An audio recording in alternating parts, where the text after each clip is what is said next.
This is 5 minutes of philosophy. My intention is to produce an invention of intuition and innovation based on what I have learned in this nation. My position in this mission is to present light and vision to those who have been mentally imprisoned. You see, in this day and time, there are so many attempts to silence truth. But there was an old story about truth and falsehood, where both of them went out for a swim at the beach, and then falsehood came back onto the shore and tried on truth's clothes. He then, liking those clothes, ran off with truth's outfit. And then it says, ever since that day, naked truth has been trying to catch up with a well-dressed lie, meaning that the truth is cold, it's harsh, it's bold, it's critical of power. It confronts authority, but seeks to implement justice. While, on the other hand, falsehood, deceit and deception and misleading, creating misunderstanding, misrepresentations and misinterpretations, is always diplomatic and well presented. So in this 5 minutes of philosophy, we have to understand that philosophy raises questions while ideology provides answers. And philosophy comprises 4 key elements, which are ethics, metaphysics, epistemology, and logic. Ethics is what is right, what is just, what is appropriate, as opposed to what is wrong. Metaphysics is above the physical, on a higher plane, moving closer towards the spirit.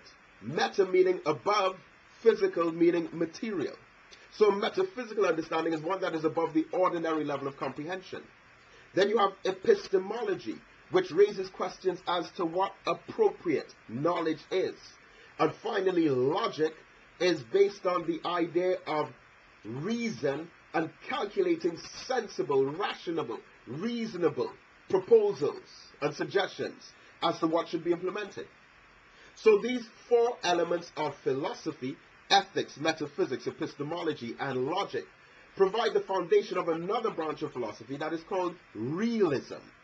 Now, when we say realism, we're dealing with reality, not the hocus-pocus, out-of-focus deceit that comes from many of the politicians in their manifestos, but the truth of our condition and situation. You see, I am of the view that in most Western societies, in Trinidad and Tobago in particular, everyone who is against classism is against racism. But not everyone who is against racism is necessarily against classism. Because while in this country, people of all races and ethnic groups and colors would come together and bond and integrate and form one fraternity, Africans and Indians and Chinese and whites and Syrian, Lebanese and French Creoles would all come together and collaborate. But when it comes to the social class barriers being broken down and the masses of the poor people uniting and pooling their resources and forming themselves into corporations and groups and associations and organizations, and they challenge the wealth that is held by the elites, that's when it becomes a problem. Just look at who's making all of the money for Carnival. You see, Carnival is a brand that originated out of the poor, oppressed African community who were exploited after slavery. And through the festivals and celebrations over the victory of emancipation, we produced culture. And as a result of that culture being produced, the festival was created. So we developed calypso music. We started beating the African drums, but the African drums were banned in the 1800s. And they tried to silence a voice of social concern in a similar way that they're silencing voices in the media today. And so now classism is like that invisible, newly invented form of racism.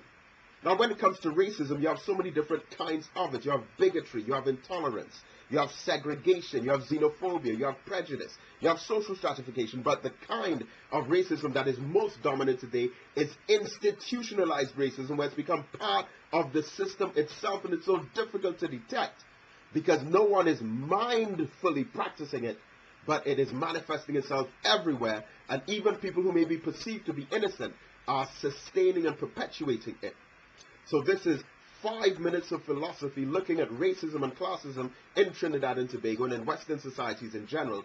And you have to be mindful at all times that around us that there are forces that are going to war against truth in the name of falsehood. But as the Holy Quran says in Surah 21 verse 18, we hurl truth at falsehood and knock out its brains. And that is part of the truth that we are hurling through the black agenda, which is all of us, as it speaks out for freedom, justice, and equality. May Almighty God continue to bless us.